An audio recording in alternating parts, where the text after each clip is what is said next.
Lições dolorosas. Casa de Eliana. Neia olhou para Pestônia de sua posição com a cabeça no colo da mulher-cachorro. Quando a mulher finalmente falou, foi com uma voz muito maternal. Você não deveria se sentir culpada pelos seus sentimentos. Pestônia disse, e começou a acariciar a cabeça de Neia. Como? Neia começou a perguntar. Porque você os ama. Pestônia respondeu. Eles?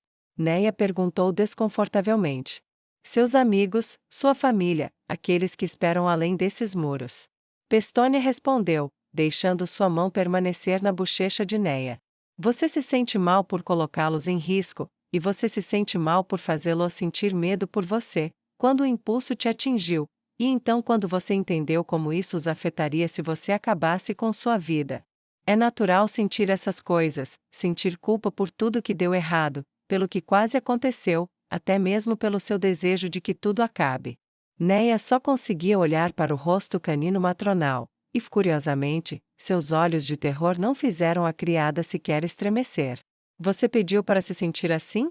Você disse ao seu Deus: dê-me uma dor que eu não possa suportar, dê-me um medo com o qual eu não possa viver, faça-me sentir que todos estão melhor sem mim? Você disse alguma dessas coisas? Pestônia perguntou, e Neia balançou a cabeça vigorosamente em uma resposta negativa, embora ela não conseguisse fazer as palavras saírem de seus lábios. Então temos que ajudar você a chegar a um acordo com sua própria mente, com seus pensamentos, e aprender a retomar o controle. Não vou mentir para você e dizer que você será quem era antes de tudo isso começar, mas direi que ainda há esperança de que você aprenda a viver o hoje, e chegue a um acordo com tudo que ficou para trás. Obrigada. Neia sussurrou. Minha querida, você não tem peso suficiente sobre você? Você não pode suportar o peso do coração dos outros, ninguém pode. Pai sim. Neia sussurrou. Pai? Pestônia perguntou. Neia corou e bateu as pontas dos dedos, constrangida. Ah, eu? Bem, Lord Ains parece um pai, então às vezes sem pensar eu o chamo assim. Ela mordeu o lábio, ele sabe e ele não se importa. Ela acrescentou. Entendo, mas ele é um morto-vivo, suas emoções estão sempre sob controle, você é um humano. Pestônia respondeu, deixando a palavra passar sem mais comentários. Além disso, você passou muito tempo fingindo que nada te afetou, mas afetou, não afetou? Pestônia perguntou. Eu não queria, porque eu tinha que fazer essas coisas. A primeira vez, no muro naquele dia, todos os outros morreram, mas o Pai me deu vida novamente, então eu tinha que viver para servi-lo. O pecado era meu, mas o preço era deles. Quando eu atirei no meu amigo, meus seguidores, eu não podia deixar ninguém mais pagar o preço novamente, você não entende. Tinha que ser eu. O corpo de Neia começou a tremer. Eu? Sim, me pegou, mas como me pegou sozinha, não precisava assombrar mais ninguém. Essa era a razão, eles queriam que meus seguidores sofressem, mas muitos já tinham sofrido. Então, quando minha esposa disse que uma das minhas ordens era monstruosa, bem, o que eu poderia dizer? Eu sei que ela não quis dizer que eu era um monstro, mas o que mais mata crianças? O que mais mata seus companheiros? O que mais atira nas costas dos fugitivos? Ela pode não ter dito que eu era um monstro, mas eu posso ser outra coisa? Na minha cabeça, eu ouvi remédios, ela disse que eu era veneno, que eu estava atraindo meus amigos para a morte, depois de matar tantas pessoas inocentes, como eu não pude acreditar nela, eu mesma? Skana morreu, tomando veneno destinado a mim, eu quase matei Laquios em um acesso de raiva, se eu simplesmente morrer, eles estarão seguros, então eu pergunto a você, estou errada? Sua voz ficou grossa como se estivesse sufocada enquanto ela falava. Os olhos de terror estavam turvos com águas vítreas brotando, e Pestônia abaixou o rosto em direção ao de Neia e gentilmente aninhou-se em sua bochecha. Pestônia era mais suave do que parecia, era bom ser tocada daquele jeito. Você confia em seus amigos e família? Pestônia perguntou gentilmente. Sim, disse Neia confiantemente.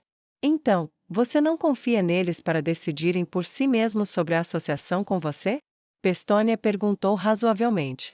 Neia mordeu o lábio, isso vai impedi-los de morrer quando eu me perder de novo?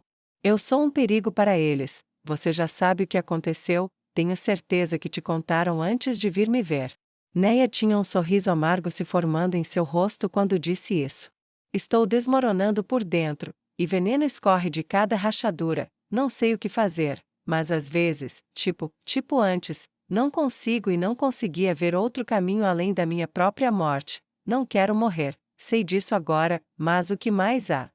Os olhos de Neia se arregalaram e ela quase gritou: o que mais tem? Pessoas como eu não entendem vidas. Não entendemos finais felizes para sempre. Não voltamos para casa. Tenho sorte de ter a felicidade que tive. Mas depois, Neia caiu em lágrimas brevemente e rolou, pressionando o rosto no estômago de Pestônia. Quando ela se acalmou depois, a mulher-cachorro passou um longo tempo apenas acariciando suas costas. Quando eu desembainhei minha espada na minha esposa, isso foi. Como eu posso? Sim, ela pode cuidar de si mesma, mas nós conversamos sobre filhos, ter uma vida depois de tudo, adotar alguns órfãos, ou talvez encontrar um pai para ajudar, mas eu não sou confiável perto de crianças. Eu matei muitas delas, eu reajo com muita violência. Imagine o que aconteceria se tivéssemos uma garotinha me acordando do sono com um pesadelo. O que acontece então? Eu me tornarei o monstro com o qual ela sonha, ou serei eu quem a fará dormir para sempre? Eu não posso mais dar à minha esposa o que ela quer, talvez eu nunca pudesse, eu não sei, mas não posso agora. Eu não quero ser apenas um miserável destroço para sobrecarregar ela e meus amigos até o túmulo. Eu não quero morrer, mas eu nem sei como viver. Neia rolou para longe dela e olhou para cima. Que lenda eu sou, hein? Mais do que você imagina. Pestônia disse: você chamou o rei feiticeiro de pai, não foi? Ela perguntou. E quando Neia assentiu ansiosamente, Pestônia acrescentou: bem, ele te mandou aqui esperando que você melhorasse. Você acha que ele faria isso se não achasse que você poderia? Neia balançou a cabeça. Se aquele que eu vejo como pai ainda tem esperança em mim, eu vou abraçá-la. Mas eu não sei o que fazer. Ano passado, Tinamok me contou sobre uma pergunta que ele não conseguia responder. Ele queria saber como viver consigo mesmo depois de uma coisa terrível que ele fez, pesar sobre ele. Eu não tinha uma resposta então. E eu também não sei a resposta para mim. Mas você sabe qual pergunta realmente me assombra? Neia perguntou desesperadamente. Não, o quê? Pestônia perguntou. E se eu não puder? Neia sussurrou. Ela mordeu o lábio com força suficiente para sangrar, e não percebeu, quando eu solto esse, e se, tudo o que resta é, eu não posso, e então, ela parou e desviou o olhar, o silêncio permaneceu por um tempo até Pestônia quebrá-lo. Venha comigo, por que não te mostro seu quarto e nós te vestimos com roupas confortáveis? Pestônia ofereceu, ajudando Neia a se levantar e a acompanhou para fora do magnífico pequeno paraíso. Fora da casa de Eliana. Lacus e Scanna se viram olhando para um grande campo verde no maravilhoso edifício que o rei feiticeiro havia criado para curar as feridas da guerra. Então é aqui que ela está? Scanna perguntou, mordendo o lábio. Algo errado? Perguntou Cesê. Sério, Cesê? Lacus perguntou incrédula. Outra coisa, esclareceu Cesê. É que eu conheço Neia, apesar de todas as coisas maravilhosas sobre ela. Ela tende a negar que as coisas estão erradas, mas ela não pode negá-las agora, não mais. Então, se ela não pode negá-las, o que ela fará? Scanna respondeu com uma voz cheia de preocupação. Recuperar? Cesê perguntou apenas parcialmente. Não sei, honestamente não sei. Lacus respondeu. Será que ela vai querer me ver? Scanna perguntou. Talvez não devêssemos ter vindo. Então deixe isso com ela, mas se ela não fizer isso, seja paciente e tente não ficar chateada com isso. Lacus a advertiu pacientemente, colocando uma mão no ombro de Scanna. Não é você. Cesê acrescentou seu próprio aviso cauteloso. Scanna respirou fundo e jogou o cabelo para trás com uma das mãos. Vocês duas estão certas, tudo o que podemos fazer é ir embora e deixar que ela decida o que quer. Apesar de suas palavras corajosas, a caminhada em direção à entrada foi a mais lenta que Scanna já havia feito, pois a coragem que a levou a correr a toda velocidade em centenas e centenas de lutas, enfraqueceu e quase falhou. Se não fosse por seus companheiros, ela sentiu que certamente teria enfiado o rabo entre as pernas e corrido para algum lugar. Isso a deixava desconfortável, mas, ao pensar nos eventos dos últimos dias, ela não conseguia ver outra opção. Não houve conversa enquanto caminhavam em direção ao prédio. Skana só conseguia pensar em coisas. Ela pensou em quando Lakius a avisou, pensou em descobrir que Neia havia se machucado durante a noite, pensou em todas as negações que sua esposa havia feito e que ela havia aceitado tacitamente só porque era mais fácil. Minha bunda rachada de cela. Skana pensou mal-humorada consigo mesma. Eu deixei tudo isso passar porque era mais fácil do que lidar com isso. Cezê me avisou em parte que Neia não estava bem. Então Lakius me avisou em Kami Miyako que ela precisava de tempo para parar. E eu nunca dei ouvidos. O rei feiticeiro diz que eu não falei com ela. Mas mesmo que eu não possa admitir para ele ou seus guardiões, eu falei. Eu peguei o caminho mais fácil e apenas deixei os sinais e sintomas irem. Eu deixei Neia. Eu deixei minha esposa escorregar cada vez mais fundo. E o que eu fiz sobre isso? Como eu pude ser tão estúpido? Os pensamentos de Skana correram como cavalos selvagens em sua mente. Ela cerrou os dentes com força suficiente para que seu maxilar doesse enquanto ela caminhava para a frente. Não dessa vez ou nunca mais. Se Lakius não tivesse escutado, Neia seria um cadáver no chão do banheiro. Ela teria morrido sozinha em agonia. Se eu posso enfrentar demi-humanos e demônios, então, droga, eu posso lidar com isso. Ela forçou sua mente a se concentrar. Ela respirou lenta, uniforme e profundamente enquanto elas se aproximavam e se forçou a olhar para cima. Seu passo se alongou e se tornou mais confiante. Lakius olhou para ela quando chegaram à base dos degraus. Nós a protegemos, mas também protegemos as suas, não se esqueça disso. Ela tranquilizou. Skana olhou para ela e sorriu com mais confiança do que o aventureiro esperava ver no rosto da mulher de um olho. Skana levantou a mão e cobriu a mão de Lakius com a sua. Obrigada, digo isso a vocês duas. Skana disse, e subiu as escadas sem mais hesitação. A sala era grande e aberta. Havia inúmeras pessoas sentadas em cadeiras de aparência confortável ao longo das paredes com várias pessoas sentadas ao longo delas. Não havia apenas humanos, mas havia elfos, anões, orcs e uma variedade de outros seres. Quando o trio entrou, eles foram imediatamente reconhecidos por muitas das pessoas que esperavam lá como pacientes e visitantes. Isso atraiu olhares de descrença. E normalmente Skana ficaria feliz em parar e falar com eles. Mas agora havia apenas uma coisa em sua mente. Ela se aproximou do balcão e por um momento sua língua travou antes que pudesse formar palavras enquanto olhava para a mulher à sua frente. Ela se viu olhando para um rosto familiar. Inlight? Certo? Skana perguntou surpresa. A garota elfa olhou para ela em choque. Lady Skana.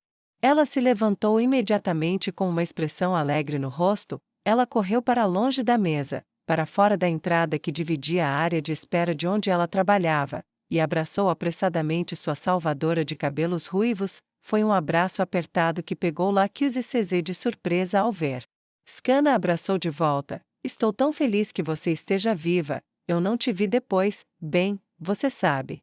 Ela disse. A linda elfa loira deu um passo para trás e assentiu. Não, está tudo bem. Eu saí de Kami Miyako muito bem. Acabei indo para as terras do santuário que o rei feiticeiro comprou. Morei lá por um tempo, mas quando a notícia chegou... Sim? Skana perguntou enquanto Inlight parava de falar. Bem, os agentes do rei feiticeiro vieram até nós pedindo voluntários ou pessoas em busca de trabalho. Eles nos contaram quantos guerreiros da Justiça Negra e outros soldados estavam sofrendo muito com os ferimentos da guerra. Eles disseram que poderíamos ajudar trabalhando em instalações como essas. Então é claro que me voluntariei imediatamente, como não poderia. Vocês todos fizeram tanto por nós.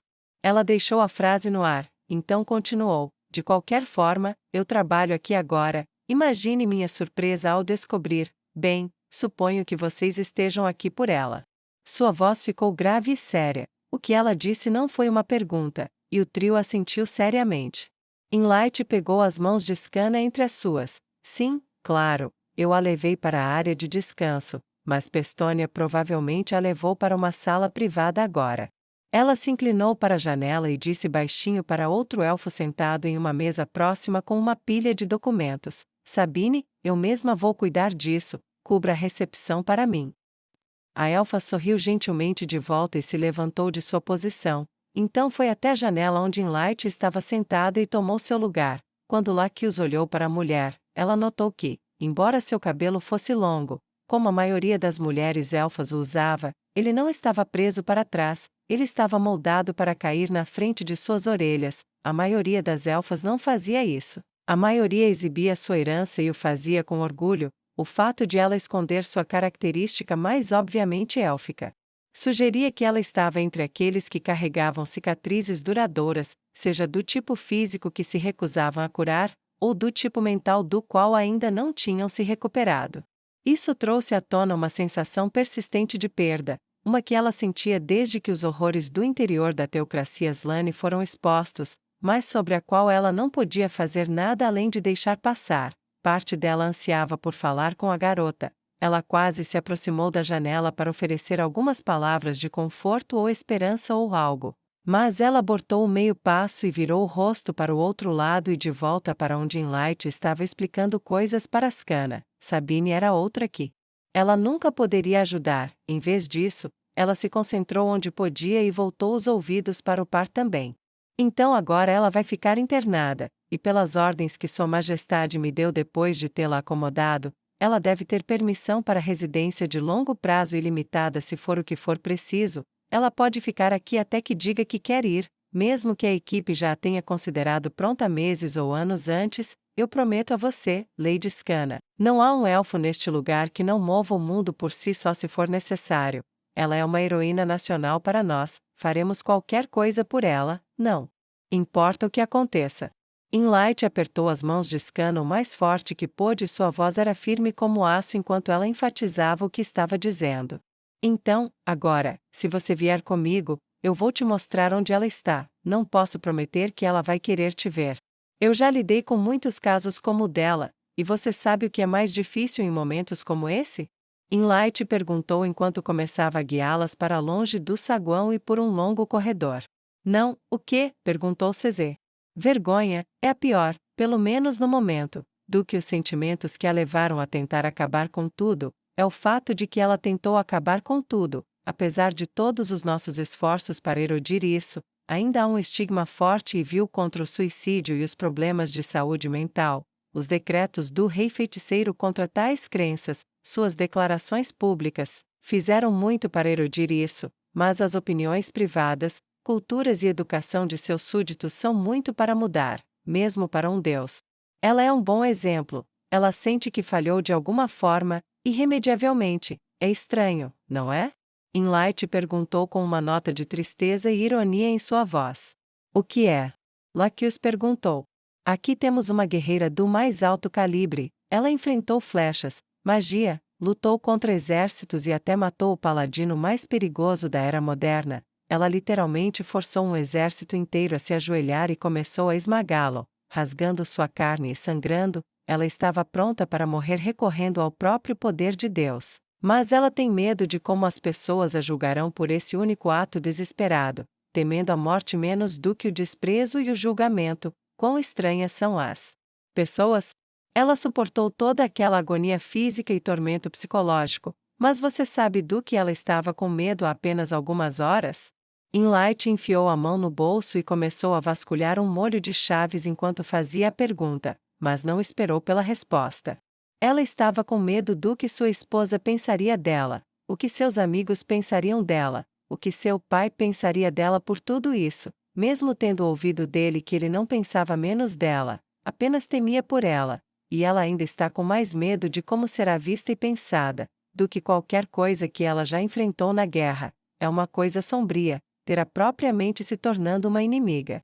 Inlight disse sombriamente enquanto virava uma esquina, deixando-as pensando nisso enquanto caminhavam o resto do caminho pelo corredor até que ela parou em uma grande porta. Ela enfiou a chave na fechadura e girou-a silenciosamente. Você a tranca como uma prisioneira? Skana perguntou surpresa, seus olhos arregalados e seus dedos se fechando e abrindo ansiosamente. Inlight congelou. Nós tomamos o máximo cuidado com as vidas de nossos pacientes. Eu não quero protegê-la dessa forma, mas o grau de estabilidade dela ainda precisa ser avaliado, e isso a mantém mais segura, e a todos os outros também. Diga-me, ela já foi violenta com você ou com qualquer outra pessoa? Skana e Lacus desviaram o olhar desconfortavelmente. Retiro a pergunta. Skana disse suavemente. Inlight parecia muito triste naquele momento. Se isso pode ser ela, pode ser qualquer um, e ainda assim, há pessoas por aí que não virão até nós quando precisarem. Ela balançou a cabeça, descartando o pensamento deprimente, e abriu a porta. Lady Neia? Ela sussurrou. Você aceita visitas? Ó Deus, ó Deus, ó Deus, ó Deus. A voz de Neia era um sussurro tão suave que até ela mal conseguia se ouvir, mas graças ao poder adquirido por anos de guerra e violência, e no caso de César, sua natureza inata, a vozinha carregada de ansiedade, tão pequena e contraditória à voz poderosa a qual estavam tão acostumados, era tão clara quanto um pequeno sino de jantar. Eu? Sim, mande-os entrar. Neia disse de dentro. Inlight assentiu para o grupo e abriu a porta o resto do caminho. Quando a porta se abriu, elas se encontraram em uma sala de tamanho moderado, azul claro, que vagamente as lembrava de um céu aberto. Havia uma pequena cama no canto, uma mesa, um banheiro privativo completo com encanamento de verdade, uma pequena mesa adequada para algumas pessoas se sentarem, que era feita de uma madeira de cor clara que Scanna não reconheceu. No canto da sala havia um cavalete sobre o qual havia uma tela e o início de uma pintura. A própria Neia estava sentada à mesa de costas para elas, suas mãos seguravam os braços na altura dos bíceps e se moviam para cima e para baixo ansiosamente, como se estivesse com frio, apesar do calor de seus aposentos. Scanna foi imediatamente até sua esposa e ajoelhou-se ao lado dela onde ela estava sentada. Neia. Ela sussurrou. Os olhos de Neia estavam bem fechados, ela não olhou para cima. Neia, por favor. Scanna sussurrou sem mais barulho do que uma brisa leve. Por favor, olhe para mim. Neia não olhou. Laquios e César se contiveram, permitindo que Scanna falasse. Neia, por favor, deixe-me pedir desculpas na sua cara, dê isso à sua esposa. Ela sussurrou ainda mais.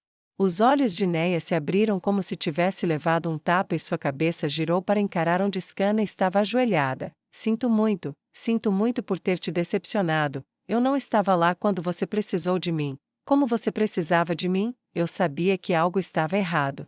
Eu sabia, mas não disse nada, estava com medo de falar, eu só fiquei esperando você ficar bem quando todos me avisaram que você não estava. Por favor, me perdoe, eu quase deixei você morrer porque eu estava com medo, e... Enquanto Scanna falava, o lábio inferior de Neia tremeu e ela balançou a cabeça em pequenos movimentos bruscos. Não, meu amor, você não estava em você. Sim, estava. Scanna disse, colocando as mãos no colo de Neia, foi porque eu estava lá e eu poderia ter dito algo, feito algo, e não fiz, era mais fácil não fazer nada e apenas esperar o problema se resolver. Mas deixar você com seu próprio sofrimento não era melhor e nem diferente de deixar um soldado ferido no campo de batalha. Pior ainda, porque eu sou a única pessoa que deveria ser primeira a correr para ajudá-la. Os olhos de Neia se encheram de lágrimas. Eu nunca quis que você se preocupasse, eu nunca quis machucar você, nenhum de vocês. Neia disse, olhando de sua esposa para seus amigos, eu pensei, ela congelou, ela quase desviou o olhar. Mas segurou seu olhar e continuou. Eu pensei que se eu fosse embora, eu estaria mantendo você segura, tantos desastres me seguiram. E eu me perdi. Tinamok uma vez me disse para não me perder em tudo isso. E eu me perdi de qualquer maneira, quando... Ela olhou para Scanna e tocou sua bochecha, acariciando-a amorosamente. Você morreu, tremendo e com dor, de um veneno destinado a mim, depois que eu já tinha feito tanto. Tudo que eu podia ver para qualquer um de vocês era sofrimento se eu permanecesse por perto. Scanna, eu prometi a você uma vida, nós conversamos sobre filhos juntos, um descanso tranquilo depois que tudo acabasse. E o que eu poderia oferecer no final? Eu pensei que você estaria mais segura, e eu pensei que pelo menos minha própria dor passaria.